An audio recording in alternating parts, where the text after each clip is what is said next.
This is an absolutely amazing event. There are people here with Welsh connections from all over the world, and everybody kind of wants to tell you what their connection is to Wales.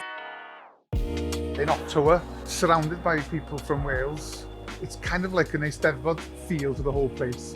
But in Canada, the response has been amazing. We got to perform on Spark Street on an open air stage, and it was lovely to introduce some Welsh music to the people of Ottawa who may not be familiar.